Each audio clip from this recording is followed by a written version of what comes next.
This episode, we are full on spoilers for both the books and the show. Hi, I'm Mitch. I'm Jim. I'm Max. And I'm the Geeky Hippie. Welcome back to What the Adaptation, the YouTube show that reviews adaptations from one format to another.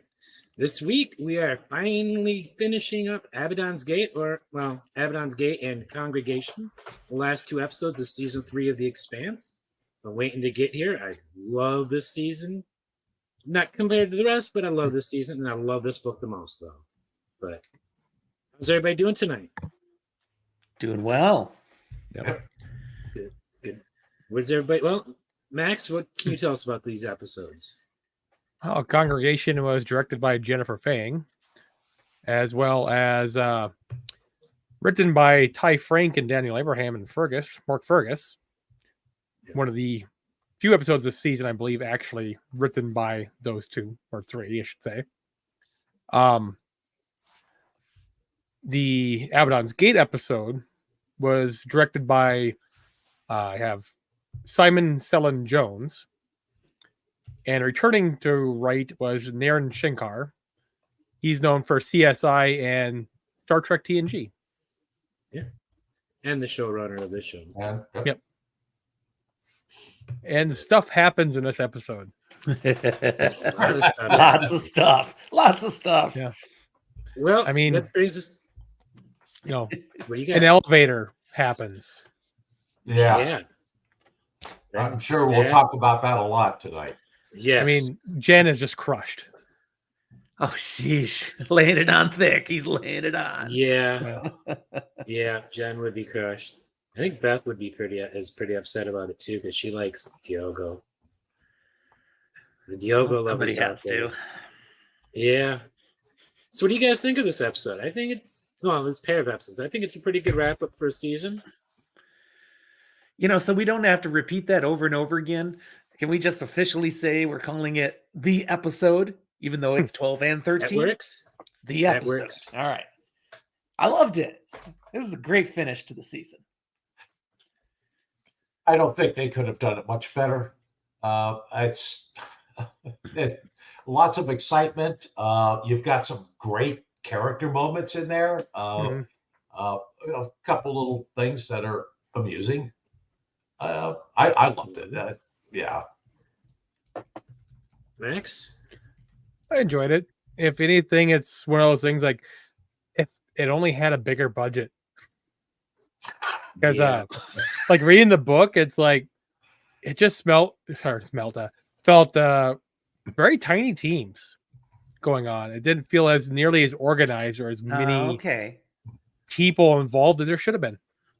This felt like two small SWAT teams going on versus that's fair. A very organized effort. Well, talking about that, it seems that the section of the books where they're defending the radio broadcast had a cast of dozens, and an assault team of dozens, and obviously with the tiny spaces where we have in the show, you've got two very small teams. I assume that's what you're referring to. I think it works out better because you have that personal interaction that you couldn't have if you have giant assault teams. Yeah, true. Because it kind of felt like it just had like Holden's team and then the Ashford's team, basically. Yeah, and that's all it really is in the book and the show. Especially since and the book is like three different people. Yeah, the book is the same except the cast is larger. That's all. Yeah. And of course they like split it up because then he had the Martians, and they kind of merged, sort of. I don't think I've ever disliked the Martians as much as I dislike Martians this season. They just cause especially in the slow zone, they cause all the problems. They did kind of feel very incompetent this season. There's two competent, good Martians, and their names are Alex Kamal and Bobby Draper. I feel like we're getting very Martianist. Yeah. Don't like those dusters. Well, particularly compared to the books and the show, they just very much felt incompetent to their book counterpart. Yeah. Oh, even in the And book, also in the books, you have the Martians actually join with Holden, Yep. opposed to oppose him, or at least the Martian Marines, I should say. yeah, Yeah. they join up with Bull, I should say. You know, Well, now you're getting into other changes. Yeah, Mhm. yeah. yeah. The first change that I want to bring up, and I can't say that the writers of the episode are wrong because obviously it's the creators of the story that wrote this, but I really don't like how they treat Bobby Draper in this episode. You know, especially it after the shootout. You know, at the broadcast station. You know, I don't like her being there. I understand the necessity of having her there. You know, they wanted to keep their actor around, and it's easier to use an actor to have them on screen than to put a hold on them and just make them sit back and just get money for not doing anything. So you use them, but I I feel like there's almost a level of character assassination of Bobby Draper, just the way she so quickly waffles and flip flops over to Amos and Alex's side as soon as the two Marines that are with her are out or down. And it just it doesn't sit well with me. It just she flips too quickly, it seems. I think she was Do done you- with her but- shit. Do you think it might be because she knows the Rossi crew well enough that she has to make a snap decision between her orders and what she knows about these people? Do you think it might have been that? Well, the dialogue yeah, in but- the scene sets it up, though. You know, when they realize Yeah. it's I hate when those things pop up. Dang it. Oh, Oh no, you you're see frozen. Yeah, it'll come back. It freezes right now whenever it does it. I hate that. I know what causes it. I got to try not to do the wrong gestures. Oh, So, when they realize it's the crew of the Rocinante there, one of the soldiers with Bobby says, "What is it with you and this crew?" these guys. So her peers know Yeah. she's got a thing Yeah. for these guys. They're friends, and it doesn't make sense to any of them. So they set it up right there in the dialogue for what happens. It just we saw her so willing to be the first one to fire on Holden back on the station. She's Mhm. able to look past Right. her friendship with the Rossi people. I don't know. I understood it, but it just feels too easy of a flip for her to me. And I don't know. That's me being pedantic, I guess. I don't know if that'd be that's not pedantic. That's just me being stubborn, and resisting a change. But that's the one I have a complaint about. The only one. Well, resistance is futile, so. Yeah, I'd say it probably has more to do with setting her up for future seasons.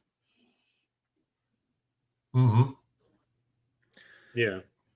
All right. Oh, that last shot of her on the episode, her sitting down in the co-pilot seat, the gunner seat next to Alex.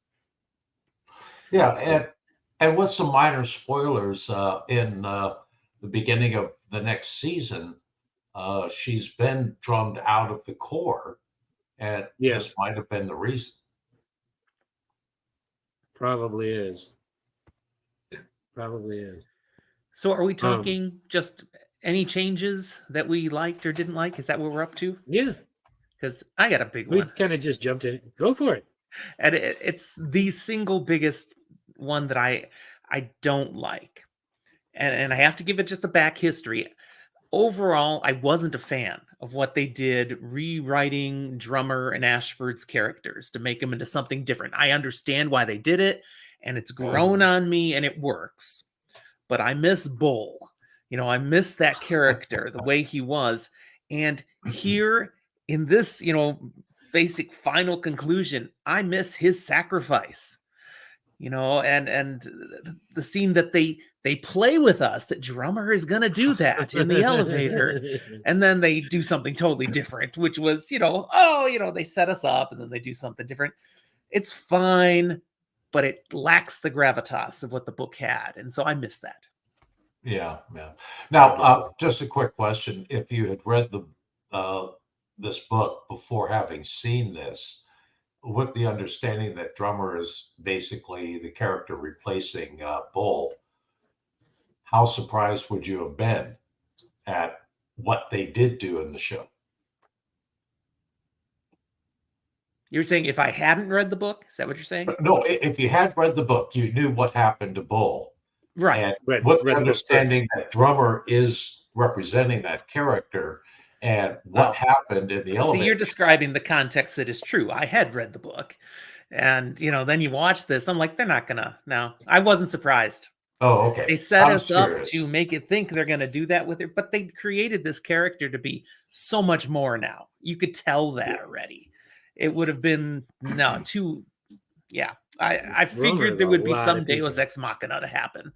Did I see an elevator coming out of nowhere to smash? No, I didn't know that's what they do, but I figured they'd do something. They do it in the book.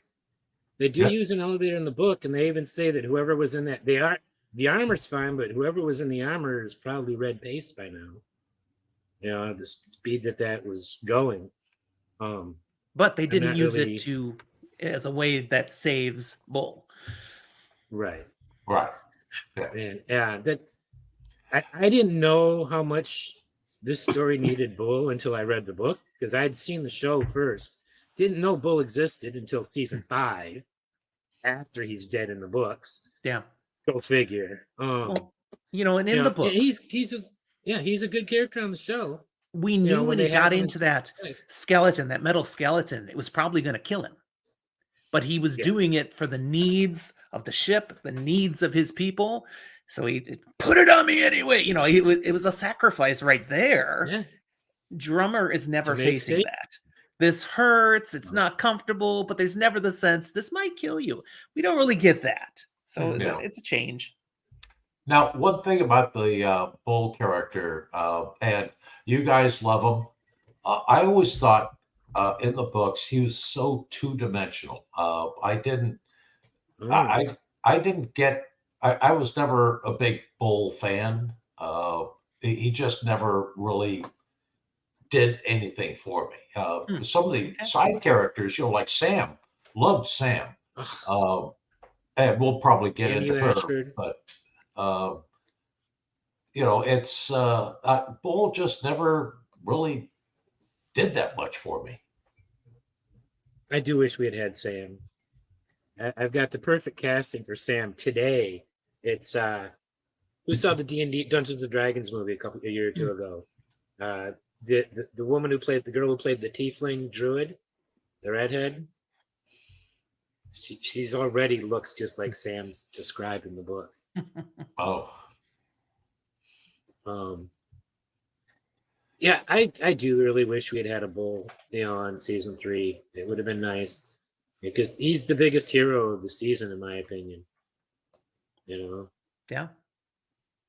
From the moment of the catastrophe, he's the one who sacrificed. I mean, he literally was sacrificing himself every minute of the of that time. He died by centimeters. Yeah. And did it willingly. And then went out with a bang.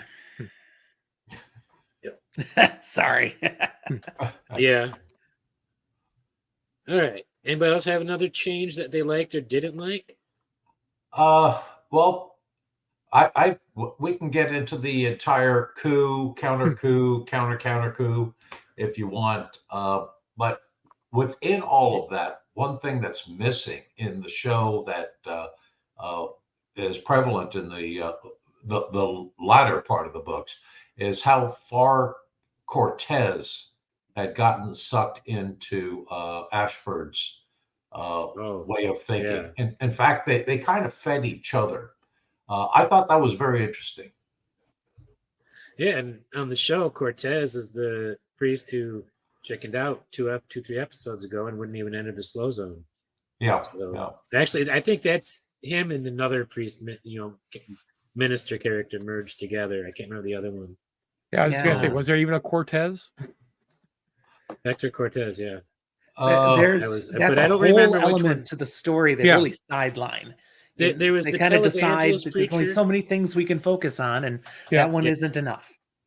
Yeah, because there's the televangelist preacher, the Roman Catholic preacher, and or Episcopalian. I'm not really sure which he was. I think they said in the books he was Roman Catholic. On the show, he could be either. And then they had who was Methodist, I believe, right?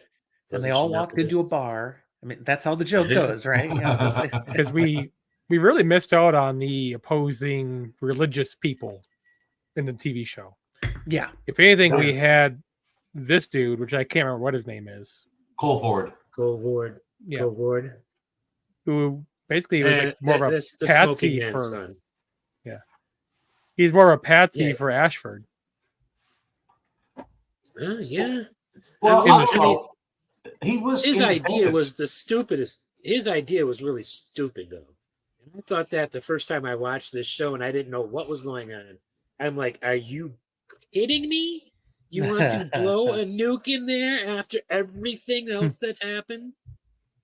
Like, jeepers.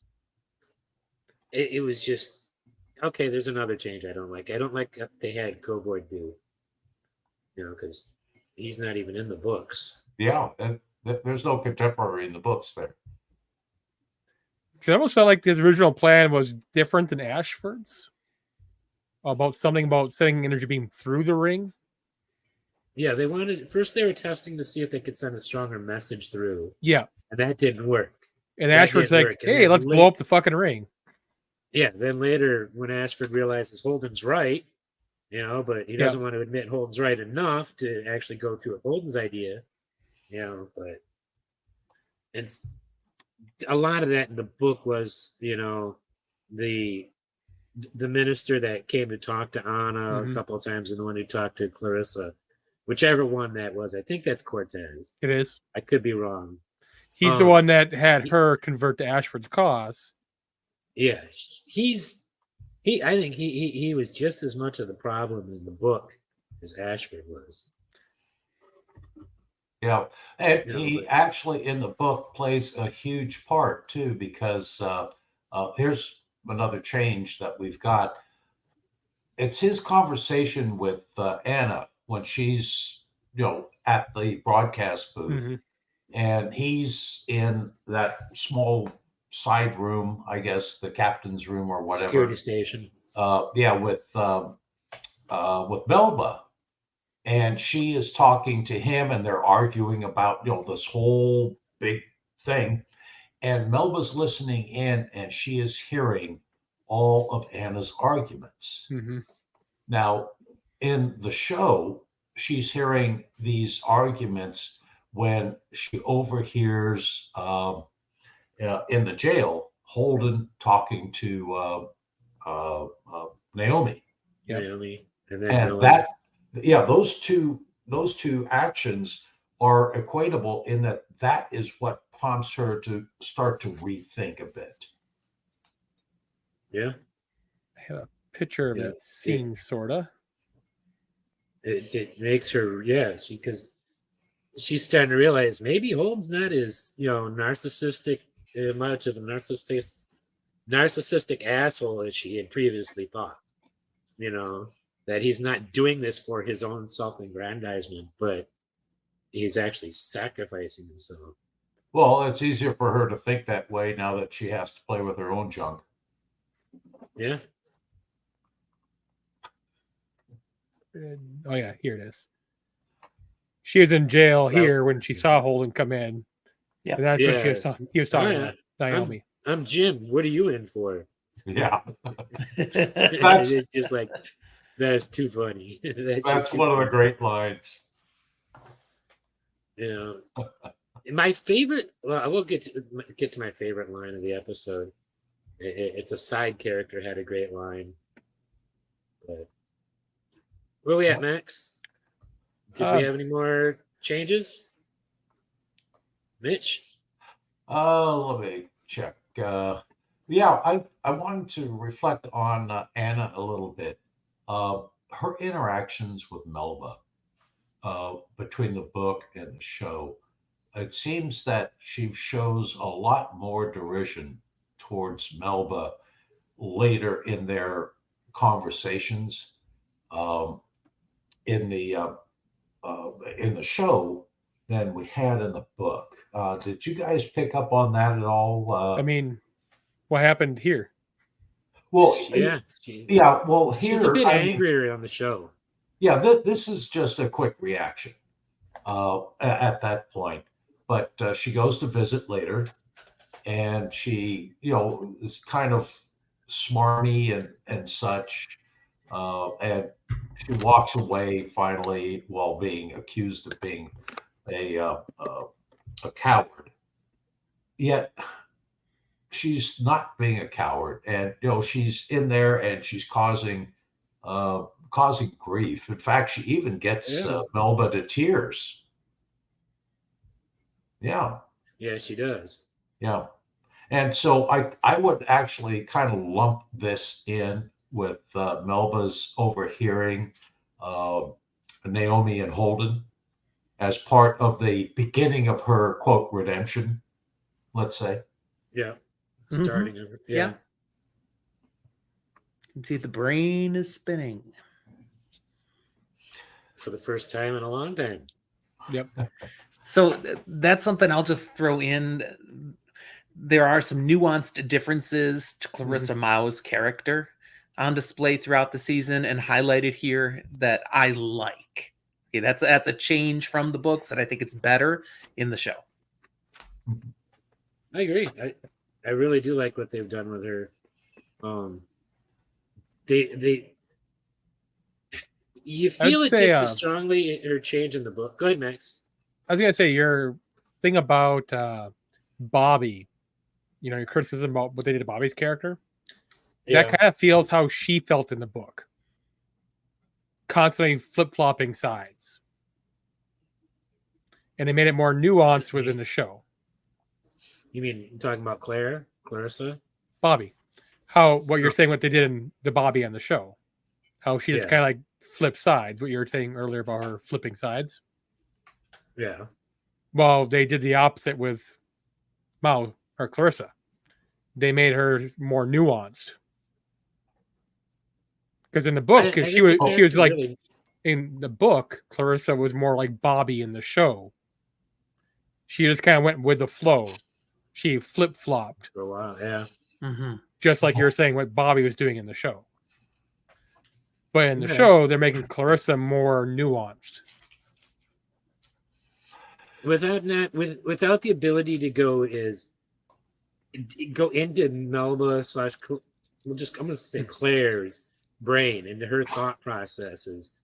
The show has to do that, write her more, more like that, because with the book we get to see how everything's building in her mind to the point where she's actually feeling contrition, and she goes for her, her acts of redemption, which really starts when they let her out of the prison cell.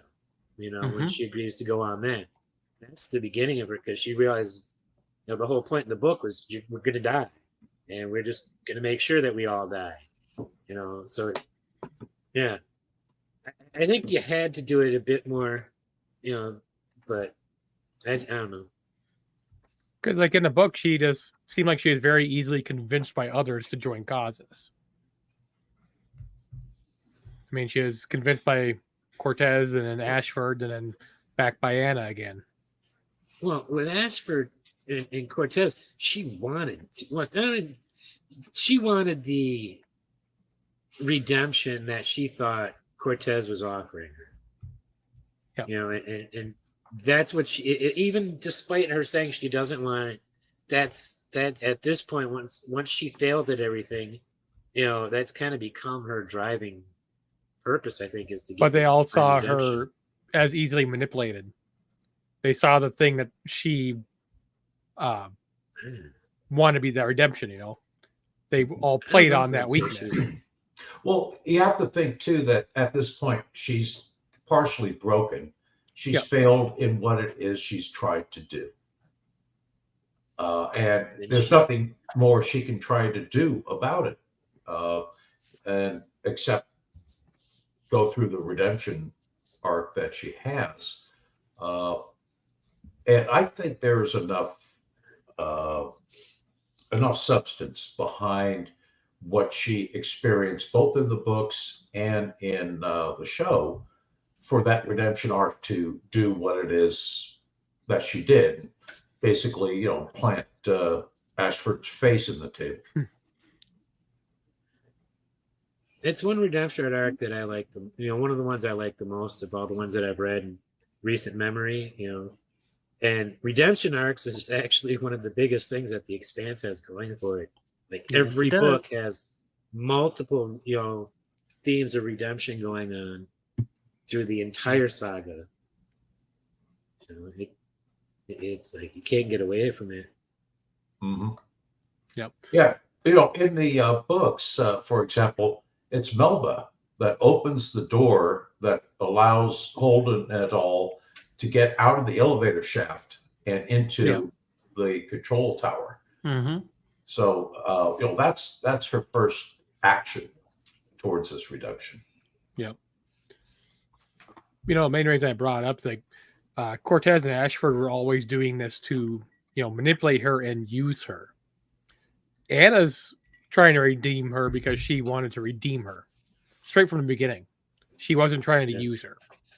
Mm. And like with Amos, it almost seemed like when he started calling her Peaches at the end, that was in the book, that is not the show, because we haven't got that far. Right.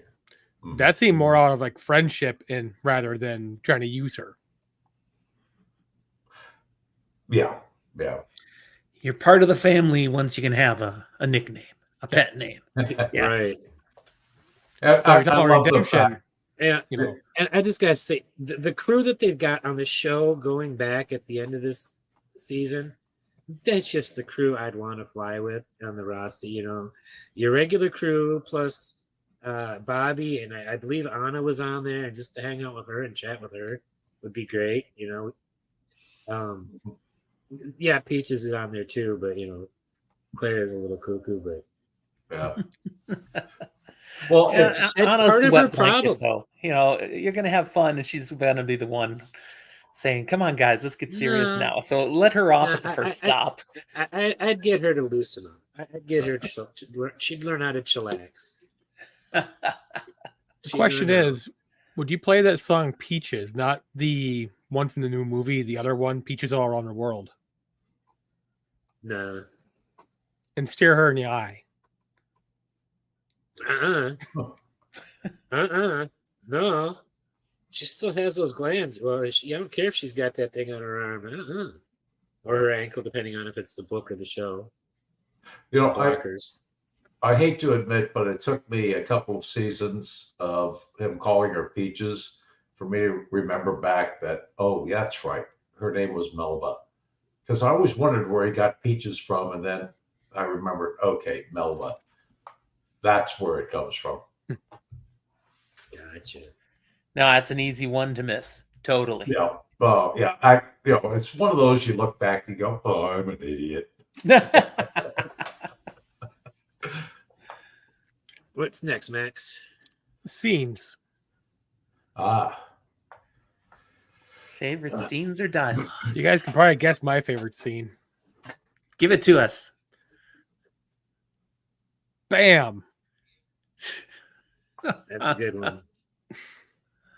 And everybody who had read the books before watching that scene was expecting her to go boom. And nope, it didn't happen. So it was good. No, just Diego getting slammed by the elevator. I was glad that I was so done with Diego. I was like, oh, I couldn't stand him. Too. Yeah, I couldn't stand him I couldn't stand him since season 1. The last time every bit of his existence, I was done with. Yeah, and like even though it was technically a slight change from the book, because he's supposed to be inside the elevator. Yeah. He had breached the elevator where that bull was defending. He's supposed to be inside the elevator, not underneath it, but it's somewhat more satisfying with a crunch. Yeah. Now, it's just a moment, but that look on his face when he finally notices the elevators coming at him, and I think it's half a second, but it's a beautiful moment. I don't know if you captured that particular one, but he had that sort of smarmy look on his face as as he's rocketing up, and then they cut away, and you see things happen, and then he just has that momentary look on his face of, oh damn. One of my favorite moments is a little bit of dialogue from when Amos and Alex have gone to get Monica to try to convince her to come do the broadcast. We need you for this. Mm-hmm. And Amos takes his approach, which is totally not working with Monica, and they're getting at it here. And Amos so beautifully describes his approach to life. You're going to sit here, you're going to say your things, try to make me feel bad. I'm never going to feel bad. That's not how I work. I'm paraphrasing, but it was brilliant. But then we get to, Alex sharing the rest of the information, and Monica finally going, okay, I get it now. And looking at Amos, you should have led with that. Yep. Yeah. It's just great. Yep. I have that on my list. There was a line from Egan, the security guard at the brig, when they're telling him, we'll tie you up and nobody will know that you helped us. Oh, yeah. He's saying to her, no need, me with you. Ganymede Eros. And my favorite line is, points at the display with Holden says, him belter too. Him belter too. And I'm like, him belter too. Call him, nice to see somebody, a belter, call him a belter, just because recognizing everything Holden's done for the solar system, not just belters, but the solar system in general. Now, in retrospect, Egan should have let him tie him up and stay. Yeah. It doesn't end well for him, unfortunately. No, it doesn't. It ends real hard. Go boom. I wanted to go back. Zero-G. I wanted to go back to the elevator shaft. That conversation, the helmet conversation that Drummer and Holden have. Yeah. That was beautifully done. She knows she's going to die. Yeah. And, she's basically telling him what she thinks and basically asks him, don't tell Naomi. Or no. I think she said, make sure Naomi knows. Yeah. Yes, that I told you that.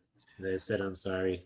Yeah, it's, that's the point where, we see where she and Holden are of not a single mind, but they basically have some agreement in between them as far as life, liberty, and the pursuit of happiness. I thought that was a nice little conversation. Yeah, I agree. My favorite conversations of this episode, though, is probably all the one-on-one interactions between Amos and Anna. It's just watching that friendship develop, that relationship, which is so much more in the book, and it's not quite the same kind of relationship Amos has with Prax, but I find it just as touching in its own way. How quickly he seems to form this bond, towards her, and like we talked about beforehand, what would his alignment be in D&D terms? I could definitely fall believing that he's good aligned because he tries to do the good things even when he doesn't know what they are. Yeah. He just needs somebody to tell him, Yeah, he's the most complicated character I've ever. I can't think of a character more complicated. That image that was up there just a moment ago, though, also personifies nicely. Amos does not understand personal space and boundaries. I mean, he does this all the time. He's right in her face. Yeah, that's how he plays. She's probably his role. got a bruise. It's wonderful. And he probably bruised her elbow when he grabbed her too, because I'm sure he doesn't know his own strength. Mm-hmm. A conversation that was really, just nails it for me in this episode is right at the end. Holden's final conversation with Miller. And he's talking about what all this really means, and then Miller right at the end too, saying, basically, I want to know too, what happened to these people, where'd it go, and I need a ride. Just those little stuff that we know what those mean for where it's going. And it was beautiful the way that was so succinctly laid out in a simple conversation. This Yes. happened not too far long after that conversation. Yep. Nope. Mm-hmm. It's like And the other moments. interesting thing about that too is it leads you to the next season. It was just, and I'm sure that they were aware of that, but that was a nice touch. Yeah. Yep. I didn't recognize its significance, honestly, as much the first time as on a rewatch. Mhm. And I'm like, oh, this is a brilliant piece of dialogue here. Yeah. Okay, I've asked this question of other people. I'm just curious what your opinions are. Are they not doing it right if you well, not if you see so much more, but if you understand so much more on a rewatch as opposed to getting pretty much the story itself in the first watch? What are your thoughts on that? What you're asking is, do we think that we should get more on a second rewatch? Well, I'm asking, are they making a mistake by pretty much not giving you what you need to understand what's going on somewhat fully, let's say, without going through a rewatch? No, I don't think so. Well, you used the key really word. don't think so. You used the key word there that time, need, versus what you might want. Right. I think they're doing a nice job giving you what you need to understand what's going on. But there's more layers built in that, yeah, you're not going to catch the first time. And it's not going to ruin your enjoyment of the story. I think it comes down to human psychology. You're never going to catch every single detail on the first one. Yeah. That's true. Now, to frame it a little differently, we're in the age of streaming. I grew up in the age where if there was going to be a rerun, it might be 6 months from now. We can call up anything we want anytime. It used to be you couldn't. Yeah. Do you think perhaps that they're actually writing miniseries, which you would basically call this? Are they writing them differently now, do you think, than they would have in the past? I think that's a brilliant supposition. I think they probably are, because they know you can just go back and watch that again. Okay, so this I'd say go to ahead. a point, because if you remember watching Lost, for instance, there are a ton of tiny little details you may never have caught in the first watch. But there's also something else that is worth mentioning is how much focus you put in an episode. These days, we have this little thing called cell phones that we might just sit here and play on while we're watching a show. And you're not actually focusing on the TV show. All right. Some of us older people don't do it like that, Max. Yeah. A lot of people will sit there and watch a show, but not actually sit there and watch a show because they're on their phone. Did you hear the criticism of Shogun that's on Netflix right now for that exact reason? No. Because there's a lot of subtitles. A lot of it's in Japanese. And people are ticked because they can't just watch it while they're working or doing other things around the house. They actually have to pay attention because the subtitles. Oh my! And they think Netflix is totally screwing this up. FX, who produced it, is screwing it up for doing it that way. Those poor people. I'm like, man, so bad for them. Not at all. But that goes to what Max was saying there. People multitask. Yeah, and certain shows you need to focus on. Like if it's a sitcom, you can just sit there on your cell phone. Certain shows that are in depth. Wow. We have the ability to stop and back up. I mean, I've certainly done some multitasking, and then I'll be like, wait a second, I missed something, and back up 30 seconds and watch that again. I can do that. I love streaming, and I'm so glad I'm not in the world I was 30 years ago. And you can do that with your regular TV too, not even streaming. I'd walk into the room and start talking to family members, and they'd have to pause or rewind the evening news, live television, because I talked over something they wanted to hear. It's like, you can always rewind it. Oh, people take precedence. TV comes second because you can always rewind. That's not the way it used to be. And there was a time there was no backup, no chance for anything. And goodness, there was still life happening. Sometimes you missed an episode and you were just screwed. There was no internet to go check and see what did you miss from last week? But also, in those days, they also had television that didn't go from one episode to the next. You could watch them in any order and it didn't really matter. Mm-hmm. Some of In them. a lot of cases, yeah. But, it was more episodic back in the day where they were standalones, like Wild Wild West, Man from U.N.C.L.E., things like that. Each show was standalone.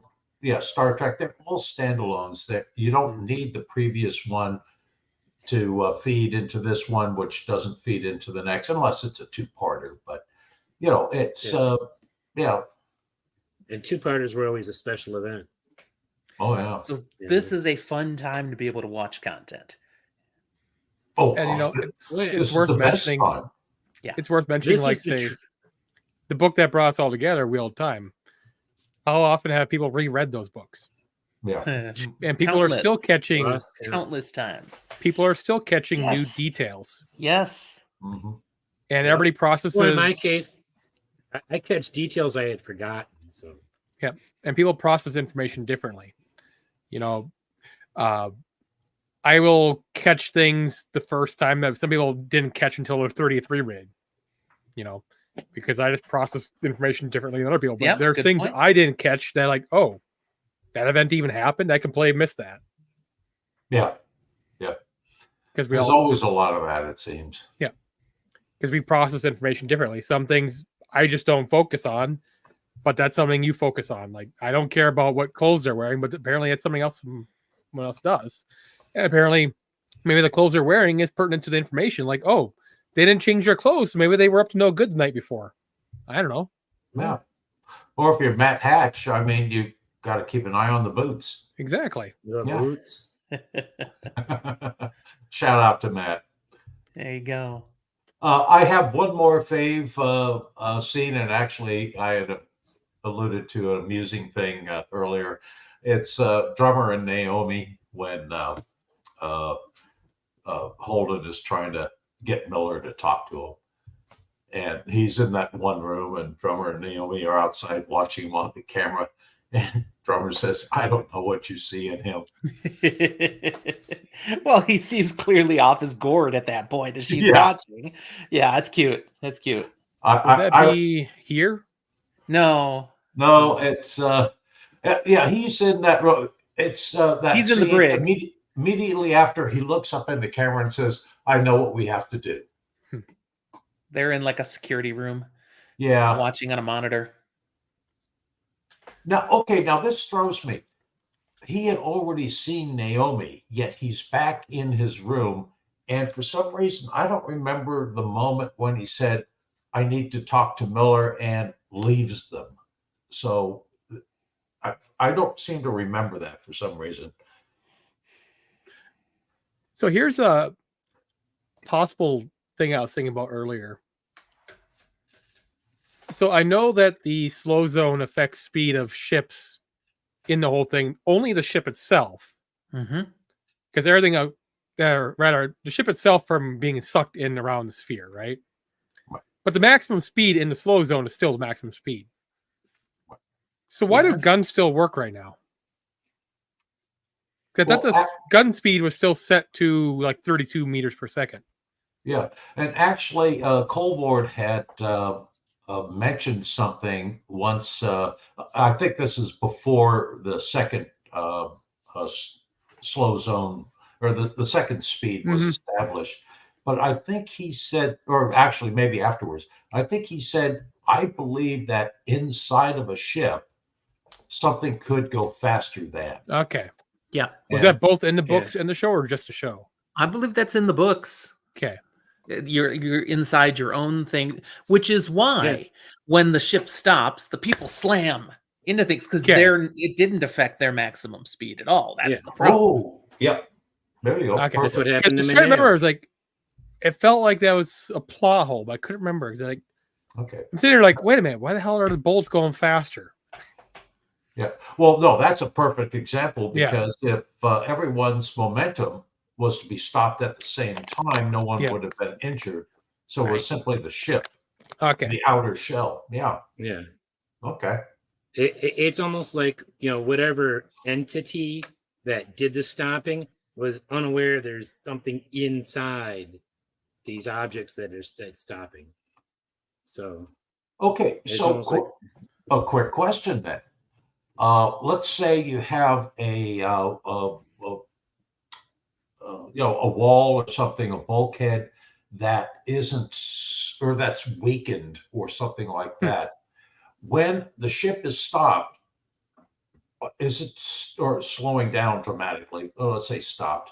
When it's stopped, is just the outer shell, or is it the momentum of everything that makes up the ship itself that stops? So if you have a weakened door or something like that, it goes flying or whatever. to me, it just seems like, as if somebody had grabbed it.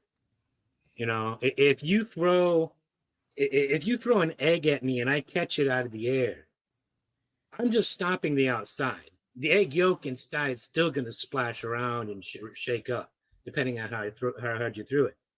Now, so I literally think it's just like these objects that are stopped, the ships and the pods and everything. It's only things it can directly detect, and I don't think it can detect something inside. At least it's not. It seems it's behaving as if it's not detecting that and stuff inside, or even recognizing that it's worth being noticed. Does that make sense? Yeah, that's kind of how I Okay. felt. I wanted to just toss that out to see if anybody had some other ideas catch. about it. Yeah. So it'd been interesting if, say, a ship crumpled because there was some structural integrity issue. Yeah. That could have happened, yeah. But I mean, the EK didn't crumple, and that was probably the worst structural integrity of any of the ships in the area of the slow zone. Or if for It's an some reason they airship. had a hull within a hull that was separated somehow. Mm-hmm. So like an eggshell example, like a ship with a shell outside the shell. Well, we know, for example, the farm equipment shifted. Yep. Right. And if it had been anything else, another, let's say a little shuttlecraft inside it too would have shifted. Yeah. Or some torpedoes laying around in the tubes. There's one little thing I wanted to. We're not to that end yet. I'll wait until we're up to. We've already done the CG and all that stuff, right? Yeah. There's we're a about little to go mistake. into it. Okay. Well, all right. I'll wait a sec. There's a little mistake that they make on the show that I want to bring up. We ready to go on to that, Max? Is this going to be another rant? All right. So no, when Kamina is injured last episode, last week, it was her leg, and even in the opening, when it's doing the recap, my leg was done in, and the injury we see on her when she's laying there on the gurney in the med bay, it's her leg. But when you look at the CG display behind her, showing her, that the doctor's looking at, it's rotating an image of her rib cage and her spine, and it's showing the injury going all the way up, halfway up her back. In the line of dialogue, after she's in the med bay, she says that her back hurts all the way down to the point where it stops hurting. Yes, Nomengarden, you're right. But yeah, she has two different injuries. The show shows one and then it shows another, and they're not the same. But I just wanted to call out the little mistake that they made. Yeah. Okay. Because fortunately, I don't have that. Thank image. you, Nomengarden. Yeah, I should have snatched an image of that, grab of that. Yeah, if you're going to bitch about something, you may as well have something to back it up with, huh, buddy?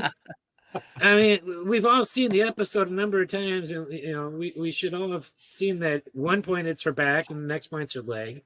And if it is her back, how the heck is she able to move those legs enough to get that walker thing to move?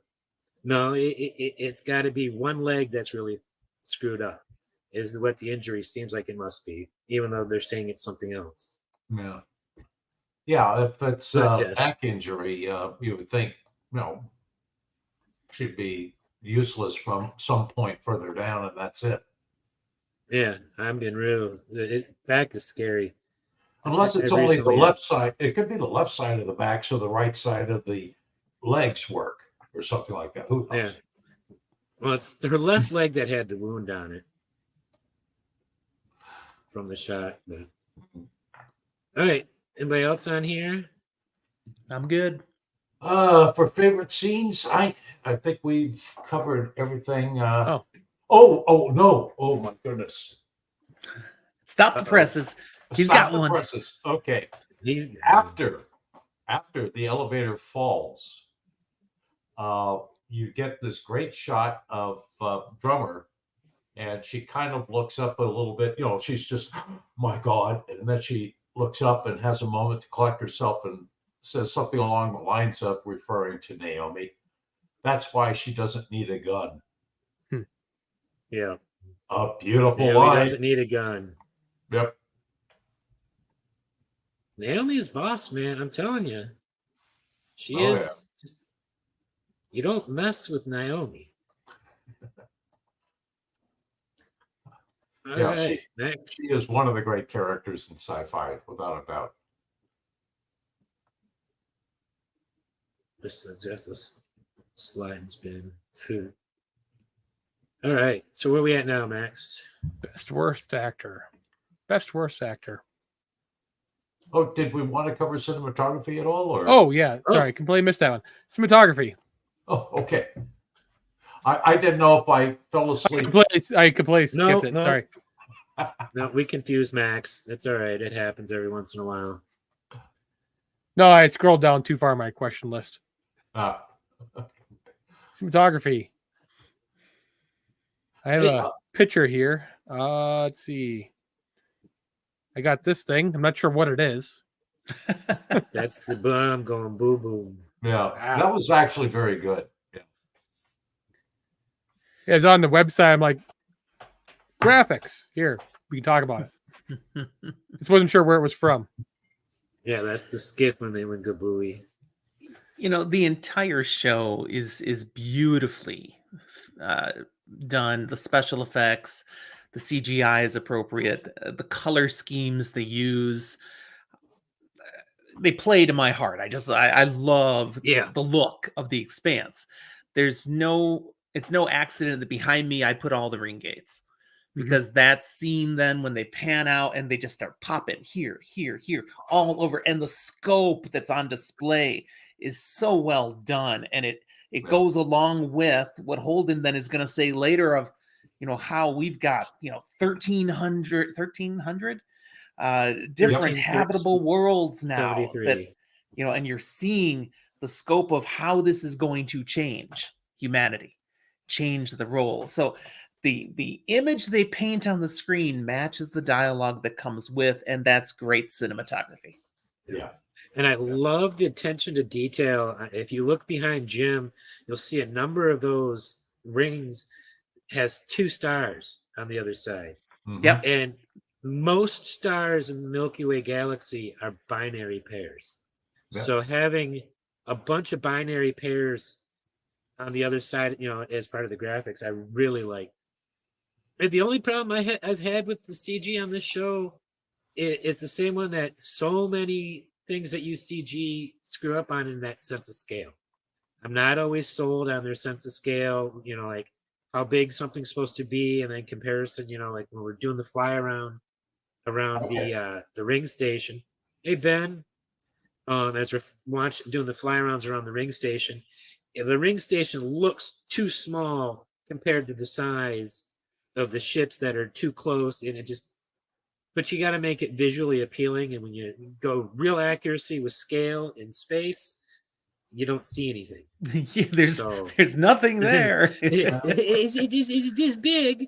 Is this big? And you know the other ship's right next to it, but you know they're each 1 kilometer long. It's just you're so far away that they're. So scale's hard to do. Well, scale's hard to do. Speaking of scales, then what did you think of that one shot, Diogo in the power armor racing towards engineering? That running scene? Yeah, I think it was probably a drone tracking, or it just might have been. Oh, that was all CG. That was all CG. Okay. And it looked it. Sure that's one spot it looked a little weak. Yeah, but that was a point where I think you got a good feel for scale. Yeah, the inside the BMF, I Yeah. do think scale is really good. It's just external, outside of ships is where, it's nowhere near as bad as the problem with scale that Ash and Crow would agree with me on this. The Transformers movies have, those robots never stay the same size, from one shot to the next. I mean, this isn't anywhere near that bad, but it's a common problem that everything has, that uses a lot of CG, especially space. Even Battlestar Galactica had that problem at times. Sacrilege. I know. Auto defame me, I guess. Tie me to the stake. Any other comments on production side? Music was pretty good. Yeah, it's. Didn't even notice the music. Pay attention this time. Bad gummit. Not noticing the music to me is always a good sign, because Sure. it's so naturally embedded into it and impacting your feeling about what you're seeing in a subliminal way. I know some people are like, oh, but I really want to, notice what the music did to me. But I'm more of a fan when it's the background doing its thing to me. Mm-hmm. Occasionally it will, when it stands out, it works for me. Like a couple episodes ago, it stood out when Miller was laying on against a pillar, and he was talking about Julie and him dying, and it goes back to the strings that we heard at that scene in season 2 when he finally meets Julie, as they get ready to go down, they kiss and all that. It was the exact same string music. What is he saying? Did work a bit with scale, with repeated use of an establishing wide shot and then zooming into the tiny ships. Yes, they did a lot of that. It's amazing how well the BSG special effects still holds up today. Yeah. I put this one up as an example of tiny little details like this they do phenomenal with. The hand terminals? Yeah. Just these little tiny details. Like you have these little hand terminals. Great work. I love the hand terminals. The only thing I don't like about the hand terminals is like everybody hears your conversation. I'd want like a Bluetooth earpiece or something linked to it. Even something as benign as that is decent. Yeah. Some of the bigger scale stuff was great for when it came out. Doesn't really let's say 10 years later, not 10 years, 2018. We're 8 years, 6 years later. Yeah. Doesn't upscale as great, but it, it's good. In 10 years, maybe it won't look as good as stuff will in 10 years, in 2028. But that's kind of the nature of CG. I think in 10 years, I'm going to be scared to death of what is possible. Mm-hmm. We won't even need TVs because they'll have put a chip in all of us by then, and we're just going to see it all in augmented virtual reality.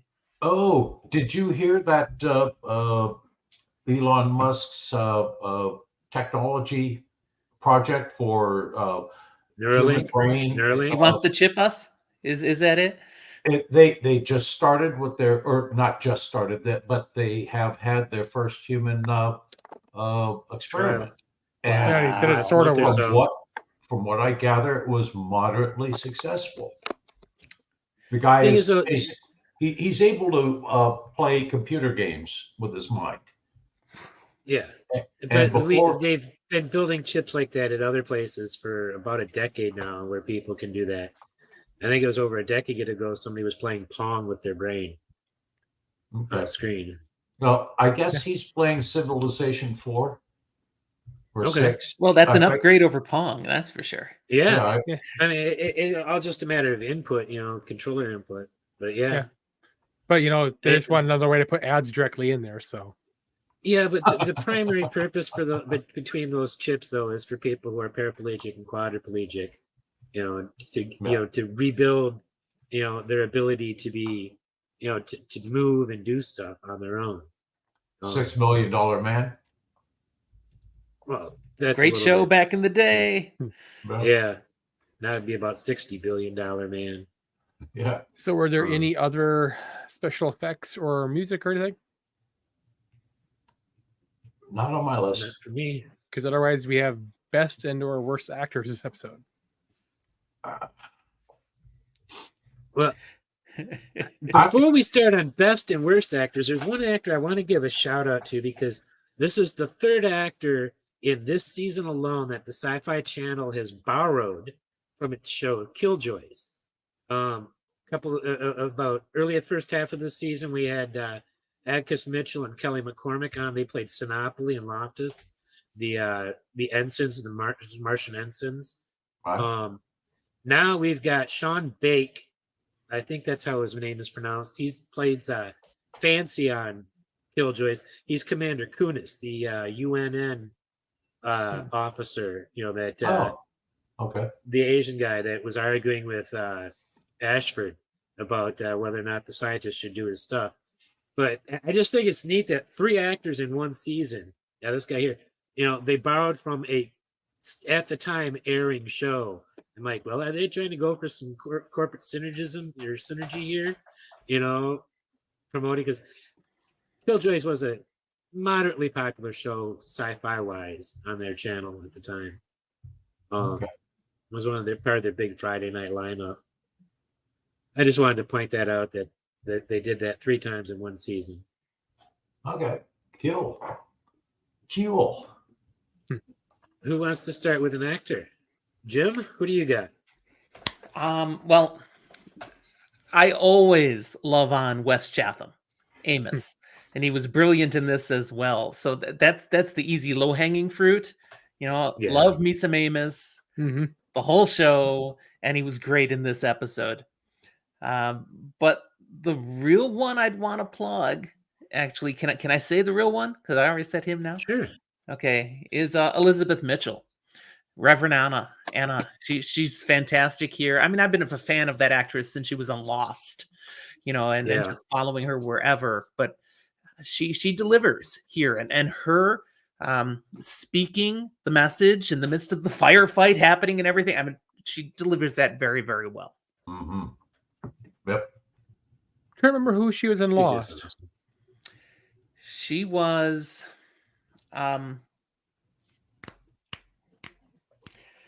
she's what's the name of the character? She leaves on submarine, then shows back up in the town. Was she a doctor? Well, she was a season 2 person? No, because she was in the oh goodness, it's not in my notes, guys. I'll to get back to you in a moment. Okay, I was going to bring up Nadine Nicole as Melba. She had some very sweet moments in these episodes, and particularly her and Anna when they're talking through the bars of the jail, and it's a very emotional moment, and I think both of the actresses kick butt. But she just looked and acted exactly the way someone who's in this position I would expect them to act. So I'm giving my vote to Nadine Nicole. Good choice. Max, how about you? Yeah, give me 1 second. I'm gonna get the picture up here. Okay. I always go with 3, and 2 of mine have been taken. I was number 3. I had Nadine Nicole, Wes Chatham for number 2, but my number 1 is got to be again this week. David Strathairn in his place, Ashford. There we go. Yeah, I'm just every time he's on screen, I love it. Even when I hate what Ashford's doing. It's just he's so damn good in the part. I would love to see an Ashford prequel. Yeah, that would be interesting. Yeah, I'll go with the elevator. Yeah. It goes by so fast you can barely recognize it, but I agree. Yeah. And, By the way, Elizabeth Mitchell joined Lost starting season 3 Okay. and went and to maybe the at least a minor shout out for the most annoying character. end. This is I'll finale. just shout at. Yeah, Can I just shout exactly. at? Ah! Goodbye. Don't see you again. Now, isn't Yeah. this the second time he's dressed down Diogo in almost as many episodes? Pretty much. much. Kind of character, you know. Diogo was a fuck up. No. Sorry. That's what he is. We kind of get a new Diego in like a few seasons. If you really think about it, I'm trying to think. Not offhand. like the last season, the bad guy of the last season is Yeah, basically you're talking Diego about the son? 2.0. Oh, Oh, I think he's talking Marco. Yeah. No. He's basically You're talking Diego about Marco? 2.0. Yeah. No, Not Marco the is so son. much worse than Diogo is nothing compared to Marco. Just in like terms of shit assery. No, Diogo is nowhere near that bad. He's not even near. He's not even on. He He's didn't not get. even on Book Ashford level. He didn't even get a chance to grow up. yeah. He's in his mid-20s. He didn't get a chance to grow up. 25, he was grown up. No, Because I- the other guy's significantly older, is what my point is. Like, he didn't get a chance to grow up. He's still a kid. Yeah. Yeah. And who was it? Dawes, when he showed up in Diogo's flat. Yep. Sorry, I'm keeping my eye on you. Well, we saw where Diogo Mhm. ended up. Yep. But he was a good can't find character. He was a very good character for the show. They made it easy for us to dislike him, so he played the role just right. Yeah. Exactly. Yeah. Oh, the actor himself killed it. Yep. Yep. Yeah. It I have actually no had to be a lot of complaints about fun the actor. to perform the role because you're just supposed to make people hate you. Exactly. Do that. All right. Because he's probably the nicest guy in real life. It's kinda like Jack the, Gleason who plays Joffrey Baratheon. Yeah, this guy's it's like worst Joffrey or shit Malfoy. character. Yeah. Oh yeah, the guy who plays Draco is pretty nice. Tom Felton. It's the same I've seen thing. stuff with him. He's a pretty. Mm-hmm. Just get these three guys together to do a TV or movie. They should do a Broadway, just a 3-man play. See- Yeah, that could be hilarious. Just It's do like the a next Vegas show, villains. like not a Vegas show. Yeah. 3 jerks on display. Yeah. There you go. We've got the The title ones that already. really set me off are the next two big villains we've got. Same thing on like these. Those are the Hangover ones type that movie, set but me with off. these three guys, and everyone just thinks of them as jerk, but they're like, you know, Yeah, but we're likable jerks. Right. All right. Anybody else got any other actors they want to bring up? I'm good. You know, we haven't said it much yet, but you know, Stephen Strait actually played pretty good here when he's got to play against a guy who doesn't exist some of the times, you know, Right. and he's pulling that off. So this Yeah. was some of Holden's better acting. I'll give him that. I gave him a shout out last week. He was one of my 3 last week. I don't often call him out on it, but he is pretty good. It's just usually there's better performances in my opinion than his. It's not a down on him. It's an up on everybody else's, you know. Sure. He's still putting out an A game. I would say it's probably his weakest season in a lot of ways, because like he really has like his character is the 3 Fs, and he didn't do a lot of those 3 Fs. What are the 3 F's again? Oh, is it fighting, fucking, and I can't think what the third one was. Fleeing? Feasting, Sure. Forgetting? forgetting, yeah. Don't know. I don't know that phrase. Okay. That's a new one for me too. Yeah, I hadn't heard of it. No. The 3 F's. All right. Yep. So what do we up to next? Themes then, Max? Yep.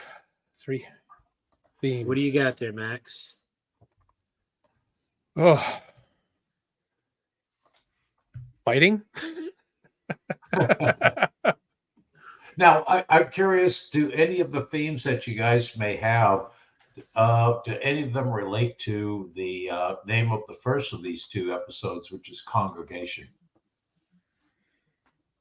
No. Yeah, kind of. I'll go last and let you guys go first. I've got three Well, that I kind of picked that up was on. my contribution to themes. Okay. How about you, Max? Or Jim, whoever wants to go? You know, mine is one of them is it's a broad theme across it all, but it was demonstrated here. Redemption is real is a theme. You know, you're seeing that on display. The other I have is violence is not always the answer. Mm-hmm. Yeah. For some people, it always seems to be, but they're saying no. Amos? Not always the answer. Come on. No. I ended up going with the first one I picked up on was doing what needs to be done. You know, now the two characters that come at that the most come at it from very different viewpoints because that's Amos and Anna. You know, and Anna, her ideas of what needs to be done are more peaceful and helpful, where Amos's are often a bit more violent. But Amos also sees what needs to be done when it comes to fixing a ship. That is, in a very practical sense, that's what Amos lives. Going along with the redemption, there's also having contrition. Holden feels that the catastrophe, what he caused the catastrophe, and Clarissa's feeling contrition for all the shit she's pulled, or she's starting to. And with contrition comes redemption, or can come redemption. The other one that you can't get away from with this episode is working together in unity. Even though we've got this big split between Holden and Drummer against Ashford, overall, everybody in the slow zone is working together as one. And when it comes to Amos and Alex were just astonished when they walked in and they saw Belters and Inners taking care of each other, physically and medically. And so I think that along with the redemption theme of the season, of the whole series as a whole, I think that was the working together, unity was the biggest theme of the episode for me. Okay. I like it. Yep, that works. Anything else, Max? Did you have any more? Not offhand. And we got anything to bring up before we start rating the episode? Well, the season, I should say, since it is the season finale. We'll be rating it. Do you want to rate individual episodes, or are we just going to go straight for the jugular? Do it as a season. Do it as a season. It's not just these two episodes, but season 3 as an overall. Or if you want to say like the first half of season 3 and the second half of season 3, because they were like 2 different seasons, however you want to do it. But it's mostly looking at it as a season. Is there any benchmark against which we're going to compare this? No, it's entirely subjective, up to you. Okay. 1 to 10 out of 10. So I have here, having read the book, how do you rate the TV show out of 10? I give it a solid 8. Yep, I'm an 8. I'm a 7. I think about a 7. 5 is average. So I'm still well above average. Yeah, it was good. Interestingly, I probably would have been a 7 the first time I watched it. It's grown on me a little more. Like I mentioned, what they did with Drummer and Ashford and such. But I like it more the more I watch it. So I'll agree with that. Yes, I'll agree with that. The second one is, as a TV show and as partial as you could be, how would you rate it out of 10 as if you have never read the book? I'm going 8 on that one. Yeah. And I went up I one. did 9. watch the show. Yeah, I watched the show without having read the books. So I went in with a fresh brain, and I remember it was an 8 out of 10 for me. I've always loved sci-fi, and this is hard sci-fi. It's real science. I loved it to death. I'll give it a 8.75. 3 out of 9. It's just incredible. You know, I got to watch this show alongside my wife, who had never read the books, and I'm like, you know, not telling her anything of what this means or what's happening, and she enjoyed this thoroughly. So it's done. Is she by really nature well. a sci-fi fan? Is she by nature a sci-fi fan? She likes TV sci-fi. She's not a sci-fi reader. But I know a lot of people like that. This tells a good story on the screen, and they deliver it, and they connect you from plot point to plot point very well. You get engaged with the characters, and there's not a, you know, it's, you got to get really nitpicky and nerdy like we do to find things that are wrong. Okay, you know, so the common person watching, it's just a strong show, which is why. Do you have any idea how hard it is to come up with something to be pedantic about every episode? It's hard. Your commitment really and sacrifice is commendable, Glenn. Yes. It really is. Yes, thank you. Well, Jim, I think you hit it on the head with one of the points you were making there. It's the characters. It's they are just, they're quality characters. They're written intelligently, and it's delivered properly by the actors. Yes. You know, we're not talking about stupid, you know, soap opera or, you know, you know, these characters you see in the sitcoms where every other line is followed by a laugh track. You know, you've got real characters here. You know, it's so well written, and it's based on a set of books where the characters are just as good. When you've got great source material, it sure helps a TV show. Just look at the last few seasons of Game of Thrones, and there you got all the example you need. So I can also give this 8 because I remember watching this episode before, this episode / season before reading the book. I remember giving it an 8. I will say that the first half of the season was definitely like a 12 out of 10, especially with the going through the ring and Splat was really good. And the aftermath right after that was pretty intense. Yeah. But I remember like my interest tapering off going through the ring a bit. And then like the finale was like, that's where you got like really hooked on and wanted to binge the rest of the series.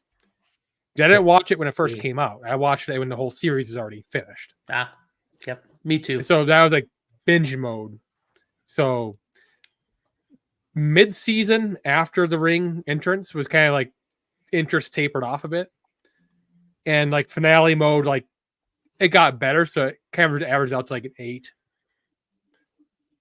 And that's kind of how that goes. See, for me, my favorite parts about season 3 was the slow zone. So I'm kind of different than you on that. Yeah. The final part of this is taking both of those into consideration. Does it change how you rate the out of 10 of like how would you rate the season based on what you know about the book? Not really. No. I mean, I might say 7.5 instead of 7.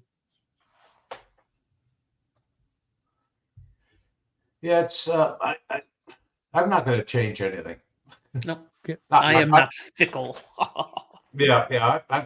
I'm happy with both the books and the series, you know, the show series, and I don't know if they could have done much better. As for an adaptation, I don't know how you do it much better than what they've done with this book series. Yeah, and that's a great point. You know, and of course, this show is all about this. It is really easy to tick off the fans when you adapt great source material if you change things. And this season definitely changes some things, and yet we still loved the season. Mhm. And for those of you who watched it first, that's easier, but I always read the material first. So I had read these books and I'm seeing them changing things, but I'm also still digging it. It delivered the story still really well. So kudos to the Expanse. I will raise mine from 7 to 7.5 because I remembered how much I enjoyed it without reading the books and put it at an 8. And reading the books, I'm like, I put it about 7. I'm going to put it at 7.5. Because I remember how much I enjoyed it without reading the books. Reading the books and watching, I put it at 7. I'm going to put it at 7.5. Okay. Right. I think the one thing that hurt this season was that it was taking a third of book 2 and all of book 3 and smushing it into 13 episodes into one season. Where books 1 and 2 got plenty of room to breathe. Yeah. With the way they adapted because they didn't stick one book, one season. It was having to force all of book 3 into 7 episodes. I think did a disservice to that particular book. Well, I don't really. I don't know how they could have avoided it. Yeah, I don't agree with that. Could have avoided it. Okay. The last 2 episodes were basically the last third of book 3, and you have so much detail. They're talking in depth about so many characters in the books that were not represented at all in the show. Right. Yet all of that representation that we had in the books, there was very little action. I mean, things happened, obviously, but in a lot of cases, it's redundant action. It's preparatory work. It's talk, as a favorite Martian of ours will say sometime in the near future. Right. But there was so much rhetoric in the books that could be boiled down into the action that we saw in the show without losing any kind of information necessarily. Obviously characters were dropped and, we've complained about that plenty, but I don't think we lost anything going. I think if show. I think if it had had a full season to explore the book, we could have kept. They could have kept Bull. We might even have had Sam, but Sam wasn't that needed. Because Sam got filled in with a bunch of roles, characters at different points. But I do think this season really could have used Bull. If it had been a longer season, I think it would have worked better with Bull, and it just. Baka is just such a great character. This was still a sci-fi at this point, right? Yeah, it's still at Sci-Fi Channel. Last season at Sci-Fi Channel. Yeah.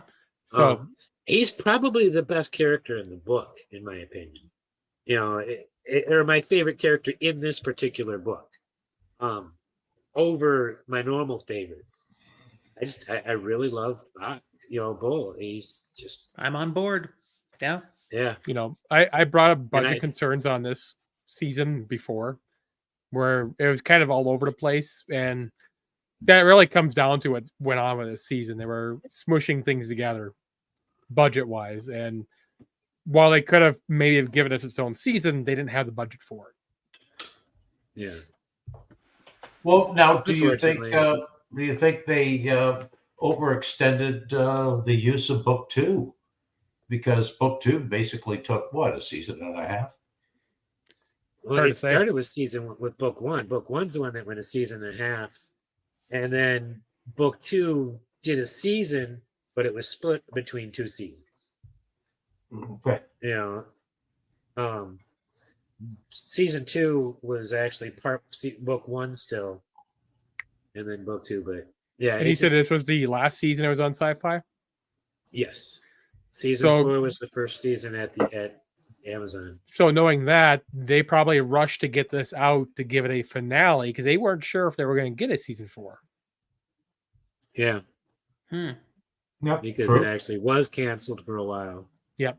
So they gave us an ending, because had they not done that, you would have been left with possibly a half-finished season where the rest of the slow zone would be season 4.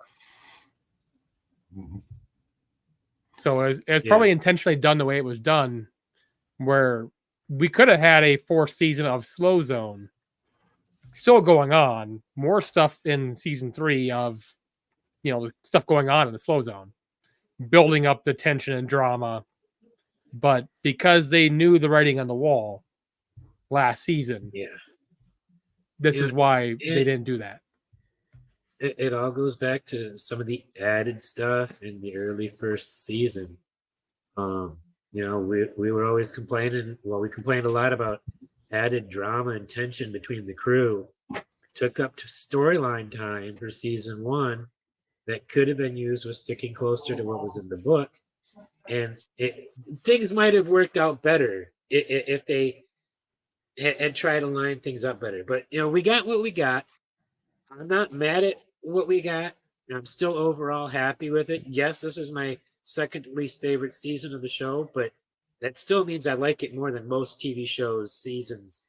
Most seasons on most other TV shows I've ever watched. So There you go. Yeah. It's just, but yeah, I think this is. It could have been something a lot better, but we got a really good show out of it anyway. Either way, so. Anything else anybody want to bring up? I don't know. Mitch will be back.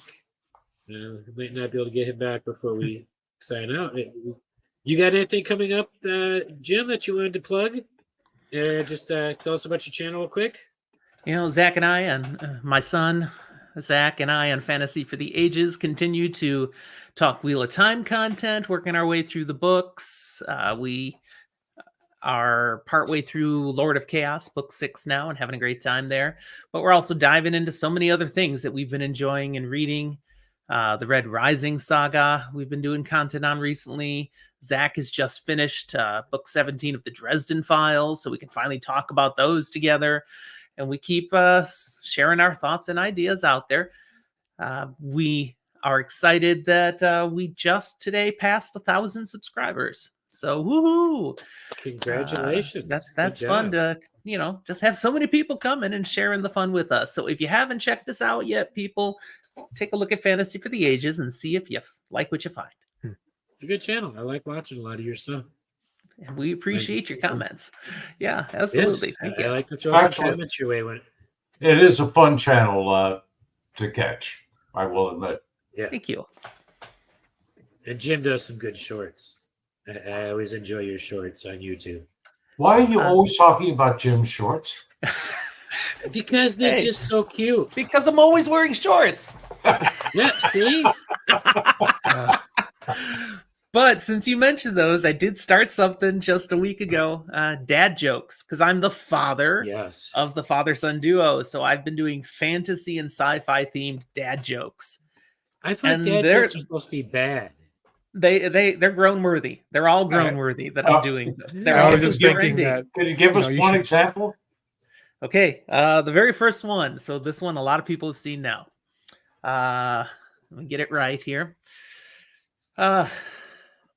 Aragorn and Legolas walked into a bar. Gimli ducked, so he had a much better time. Oh. See, there you go. And and you got to have a little context as a fantasy and sci-fi fan to get these jokes, which is why I think they're working pretty well. Well, I'll drink to that one. No such thing as a grown-worthy joke. They're all laugh-worthy. Oh, the groanier they are, the better I like them. Well, they have to cause physical pain. They have to cause physical pain. Jim, thank you as always for coming on and helping us discuss another show.